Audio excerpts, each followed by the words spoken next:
네, 안녕하세요. 세움에서 휘문고 화학 담당하고 있는 강사 김재현입니다. 이번 시간에는 저희 어제 봤던 휘문고 화학 시험에 대한 분석을 진행해 보도록 하겠습니다. 그래서 본격적으로 분석하기 전에 제가 분석 진행했던 내용 QR로 한번 담아봤어요. 그래서 필요하신 분들, 필요하시지 않으신 분들도 한 번씩 찾아가 보셔서 내용 한번 읽어보시는 것을 추천드립니다. 그래서 본격적으로 분석 내용 진행해 보도록 할게요. 이번 시험이라고 하면은 일단은 굉장히 쉬웠다고 얘기를 할 거예요, 애들이. 애들이 굉장히 쉬웠다고 얘기를 할 텐데, 가장 그 기존의 휘문고 시험에서 가장 두드러지는 특징이 뭐였냐면 수능 기출을 가지고 오긴 가지고 오는데 엄청 변형을 심하게 해서 학교 특이성을 엄청나게 이제 담아내는 고난이도 문항을 만드는 것이 이제 휘문고의 특이성이었는데, 이번에는 수능 기출을 가져온 것까지는 맞았는데 변형이 이렇게 크게 이루어지진 않았어요.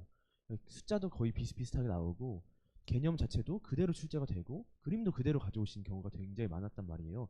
그래서 애초에 이 시험의 경향이 모두가 수능 기출에서 나오는 걸 알고 있는 상태였는데도 불구하고 변형이 크지 않았기 때문에 아이들이 체감하는 난이도가 훨씬 더 쉬웠을 것이라고 생각이 되고요. 제가 생각하기에 이 중간고사를 이렇게 쉽게 낸 이유는 어, 기말을 좀 대비함에 있어서 시간을 좀 확보하기 위한 게 아닌지라는 생각이 좀 들었어요. 그러니까 기말고사에 이제 저희가 사단원이 아주 핵심적인 고난이도 내용인데 거기를 준비하기에는 방학이 사실은 굉장히 짧았잖아요. 그렇기 때문에 이 중간고사라는 시간까지 써가면서 이 사단원에서 핵심을 그 변별을 위한 핵심을 좀 두고자 중간고사는 좀 간단하게 넘어가려고 시도를 한 것이 아닌가라는 생각이 들어요. 어쨌든 기출 위주의 문항 구성은 맞는데 변형도 굉장히 낮고 체감 난이도도 굉장히 쉬웠을 거라고 생각을 합니다. 다만 이제 선지에서 몇 가지 학생들이 헷갈리는 게 있긴 했지만 그것도 함정 지문을 그렇게 막 심어두지도 않으셨어요. 그래서 아마 100점이 굉장히 한 40명? 객관식 100점이 40명인 걸로 알고 있는데 서술형에서 갈린다고 하더라도 아무래도 이제 기말에서 1등급에 대한 변별이 강하게 이루어질 것이라고 예상할 수 있을 것 같아요. 그래서 이제 전문은 저희 시험에서 나왔던 문제랑 저희 컨텐츠에서 나왔던 문제를 좀 들어 읽어왔어요.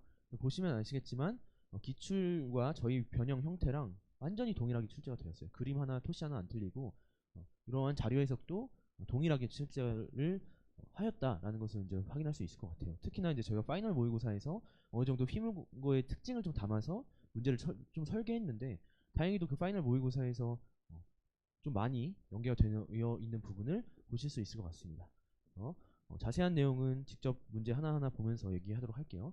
문제를 한 두 가지만 가져왔는데 첫 번째는 요 문제를 가져왔어요. 이 문제를 가져온 이유가 뭐냐면 애초에 지금 휘문고에서 집중하는 스타일 자체가 변형을 엄청나게 하긴 하는데 자료 해석에 대한 고난이도 문항을 하나씩은 집어넣어요. 그래서 다음과 같은 것들을 굉장히 좋아한다는 거. 특히나 요 문제는 중동고에서도 출제가 됐을 만큼 중대부고에서도 출제가 됐어요. 그리고 그래서 굉장히 좀 자주 출제되는 내용인데 이렇게 자주 출제되는 내용을 가지고 아무래도 중요하니까 자주 출제되겠죠. 이런 내용들을 가지고 그냥 그대로 넣으면서 아무래도 중간고사에서는 힘을 빼는 모습을 그대로 보여주고 있었다. 이렇게 해석할 수도 있을 것 같습니다. 그래서 이 친구도 마찬가지인데 저희가 저희 파이널 테스트에서 어쨌든 이렇게 여러 가지의 문항이 그대로 연계가 되는 형식으로 문항 구성이 좀 있었다라는 것도 말씀드리고 넘어갈게요. 어쨌든 중간고사에서 얻을 점이라고 한다면 원래 휘문고의 특이성 자체가 변형을 굉장히 크게 유도를 하는데 그렇지 않은 걸 보니까 지금 힘을 좀 아껴뒀다가 기말에 좀 터트리고자 하는 그런 시도나 의도가 좀 읽혀지기도 한다고 볼 수 있을 것 같아서요.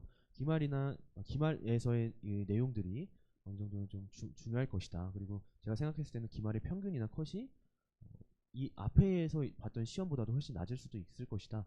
이렇게 생각을 해요. 그래서 아무래도 기말이 좀 대비를 좀 잘 해야 1등급을 좀 받을 수 있는 기회가 오지 않을까 싶은 내용이 있습니다. 기말과 추석에 제가 어떻게 대비하고 있는지 말씀드리도록 할게요.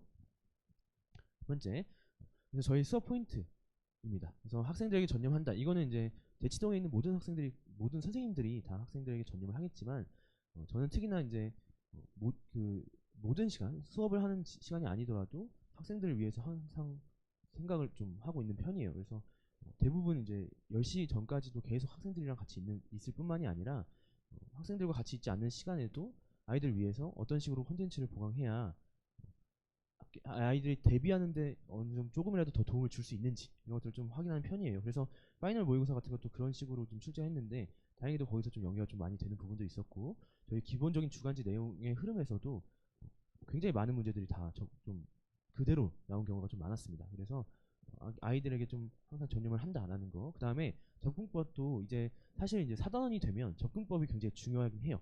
왜냐면 내용 자체가 굉장히 고난이도라서 쉽게 접근하지 못하면은 문제를 풀기가 굉장히 어려울 수 있는데 이 4단원 접근법 같은 경우에도 압도적이라고 자신 있게 말씀드릴 수 있을 것 같아요.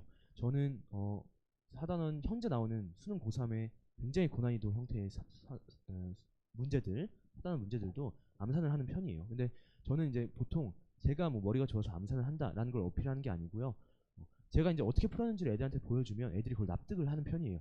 아 이게 이제 이렇게 푸는 게 엄청 쉽게 푸는 방법이구나. 이렇게 풀었더니 안 쓰고도 풀리네. 이런 것들을 아이들이 직접 확인할 수 있는 그런 접근법이기 때문에 문제 풀이나 이런 것들을 애들에게 체화시키는 거는 굉장히 자신 있다라고 말씀드릴 수 있을 것 같고요.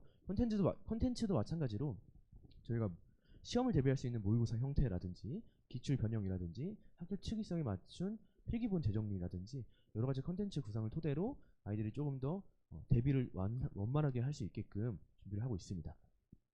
마지막으로 이제 클리닉도 제가 자신 있게 말씀드릴 수 있는데요. 특히나 이제 제가 이제 과외하던 사람 출신이라서 제가 일주일에 한 27명씩 과외하고 1년에 한 120명 정도씩 과외를 했었어요. 그러다 보니까 학생들이 어떤 행동이 교정이 돼야 되는지 그리고 어떤 부분에서 성적을 올릴 수 있는 키가 있는지를 금방금방 찾을 수 있습니다. 그래서 그런 클리닉 과정을 가지고 아이들 점수 올리는 데도 기여를 할 수 있다. 이번에도 저희 반에서도 100점이 나왔어요. 근데 그 친구가 이제 자세하게 얘기하는 걸 그렇게 좋아하진 않는데 되게 이제 5등급을 시작해서 결국에 이제 100점까지 찍었던 학생도 있고 아니면 다른 학교에서도 100점을 맞거나 아니면 30점 이상 오르는 학생들이 굉장히 많고 그렇기 때문에 자신 있게 아이들 지도할 수 있다는 거 말씀드리도록 하겠습니다. 저희 이제 추석에서는 10월 8일에 이제 3회 10월 8일, 9일, 10일 이렇게 3회 추석 중화반응 특강을 진행할 거예요. 그래서 본 수업을 듣지 않는 학생들도 추석 특강을 꼭 들어보셨으면 좋겠어요. 저희가 어차피 이제 화학을 포기하는 아이들이 많은데 중간고사 어차피 기말고사에 들어가게 되면 시험 전날에는 꼭 항상 대비를 하잖아요. 그럼 그때 막 급하게 대비하는 것보다 미리 한번 들어보고 나서 그때 가면서 대비를 하면은 그 중간에 정시 대비를 하느라고 시간을 좀 버렸어도 충분히 좋은 점수 아니면은 좀 어느 정도 만족할 수 있는 상황이 만들어질 수 있을 거예요. 그래서 중화반응 때 특히나 추석 특강에서는 저희가 빈출이나 반드시 나오는 문항 그리고 간단한 문항 위주로 반복을 할 거기 때문에 추석 특강 꼭 들어보셨으면 좋겠고요. 저희 기말 대비는 15일 날 시작을 합니다. 기말 같은 경우에는 좀 일찍 시작하는 편인데 저희가 이제 이 다음 주에 휴문 애들이 이제 수학 여행을 가요. 놀러 가가지고 먼저 시작해가지고 아이들이 놀면서 어느 정도 정리를 할 수 있게 하고 저는 먼저 열고 콘텐츠 구상하고 하고 있는 게 조금이나마 도움이 더 될 것 같아서 일주일 일찍 열었습니다. 그래서 15일 날 시작을 해서 기말을 시작하도록 하겠습니다. 제가 준비한 내용 여기까지고요. 확실하게 잘 관리해서 좋은 성적 낼 수 있도록 하겠습니다. 감사합니다.